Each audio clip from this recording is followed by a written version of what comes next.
Bonjour mes gourmands. Alors, on se retrouve aujourd'hui car nous allons préparer une quiche sans pâte au chou-fleur. C'est léger et la texture est extra fondante. Alors, pour cette recette, on va avoir besoin de chou-fleur. Donc, moi, il est déjà cuit à la vapeur. Ensuite, du jambon blanc, de la farine tamisée, des œufs entiers, du lait demi-écrémé, de l'emmental râpé.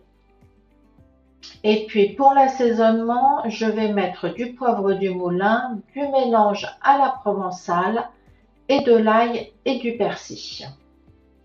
Voilà, c'est parti pour la recette. On y va, vous allez voir, c'est hyper facile à faire.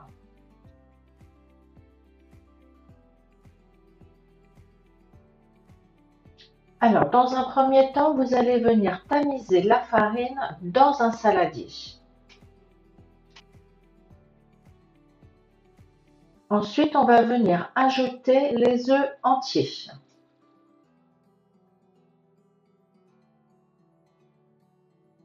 Puis, à l'aide d'un fouet, vous allez venir mélanger et ajouter petit à petit le lait.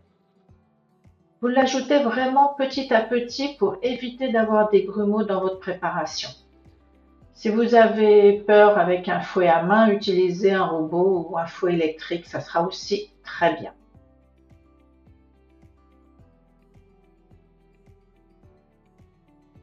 Quand tout le lait est ajouté, vous ajoutez rien du tout, pardon, on vient assaisonner. Donc, on va mettre un peu de poivre du moulin. Moi, je mets mon mélange à la provençale, de l'ail et du persil. Mais comme toujours dans mes recettes, je vous le dis, vous mettez les épices que vous aimez, celles que vous préférez. Et ensuite, vous mélangez bien. On met le mélange de côté et à présent, on vient couper nos tranches de jambon en morceaux. Donc moi, je commence par les couper en lanières. Après, je fais un petit tas et je recoupe en morceaux.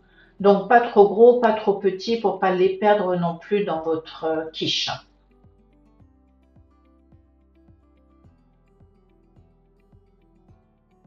Vous ajoutez les morceaux de jambon dans votre préparation et on vient mélanger le tout.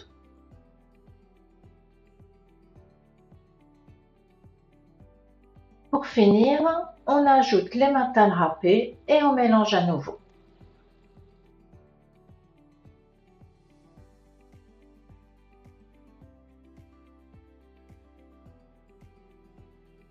On récupère le chou-fleur qui, je vous rappelle, est déjà cuit.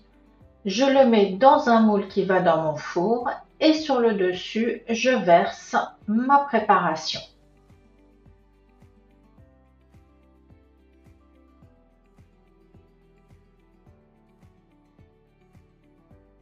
Alors, si comme moi, vous vous rendez compte qu'il n'y a pas assez de mélange liquide, je dirais, sur le chou-fleur, n'hésitez pas à rajouter un peu de lait sur le dessus.